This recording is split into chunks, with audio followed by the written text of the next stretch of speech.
Nakakalungkot at nakakadurog ng puso na mayroong bata na natapos ang buhay dahil hindi na-manage ng mas positibo ang sitwasyon. Pero para sa mga school at para sa mga magulang, marami pa rin tayong lesson na matututunan sa nakakalungkot na pangyayaring ito. Una, napaka-fragile at napaka-vulnerable ng mga bata ngayon. Kulang sa katatagan ng emosyon, isipan, at spirituality. Ito ay bunga ng maraming factors gaya na napapanood sa social media, magulo na environment, at sa mga taong nakapaligid sa kanya na hindi natin namamalayan, ay malaki na ang impluensya sa buhay ng bata. Kaya sa ating mga minamahal na mga magulang, mas patibayin pa ang koneksyon at komunikasyon sa mga bata.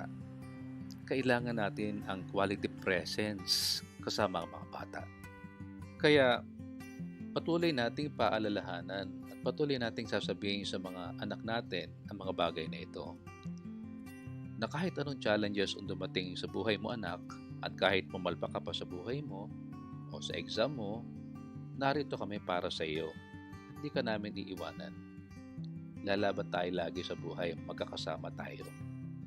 Dapat may assurance at aware ang mga bata na nandyan palagi si nanay at tatay para tulungan at suportahan sila. Para naman sa mga schools at mga teachers, i-review natin ang curriculum natin.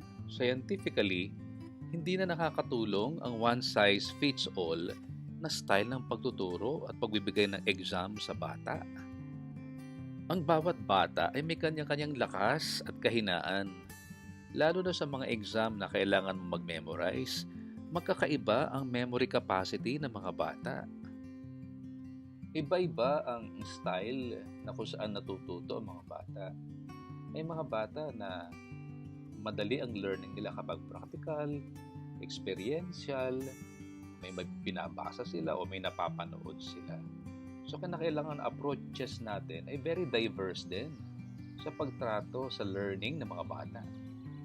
Ang edukasyon ay hindi lamang tungkol sa mga subjects, math ba yan, English ba yan, o science ba yan. Ang edukasyon higit sa lahat ay tumutulong sa paghubog ng mas magandang pagkatao ng bata. Ang napaka-precious na buhay ng isang batang ito ay hindi na maibabalik. Pero sana maging tulay ang buhay ng batang ito upang mabago ang sistema ng edukasyon, mapahalagahan ng mental health at brain health ng mga bata, at mas magabayan ang mga bata sa positibo at productive na pagharap sa mga challenges ng buhay. Ang kabataan ng pag-asa ng bayan. Kaya hubugin natin ang katatagan ng isipan, katatagan ng kalooban, at katatagan ng pagkatao ng ating mga kabataan.